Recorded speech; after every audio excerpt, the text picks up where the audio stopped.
Ассалаумағалейкум. Менің тұрақты көрермендерім. Егер сіз тойға бардыңыз, сізді мақтап, марапаттап, тілекке шығарды делік.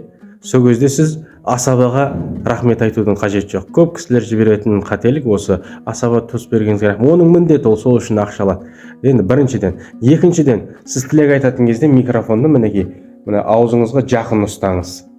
Жақын ұстаңыз. Сол кезде сіздің дауысыңыз қаттырақ шығатын болады.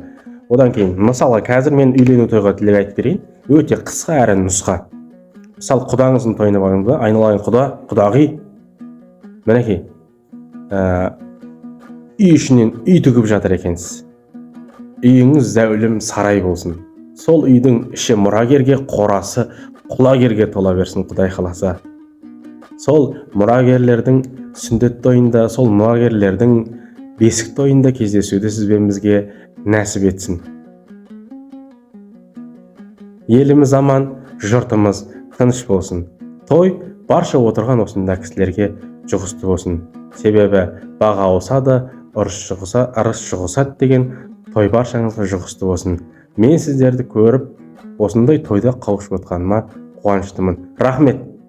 Міне өте қысқа әрі нұсқа. Осылай тілекті айтсаңыздар, тілегіңіз өте керемет болады деп ойлаймын. Мен осы бір тілекті айтып, тойдан шапан киіп кеткен кезім болды. Ең қысқа, ең керемет тілек болды деп, жаңағы елдің қошеметіне бөленіп, шапан киіп кеткен кезім болған. Осындай.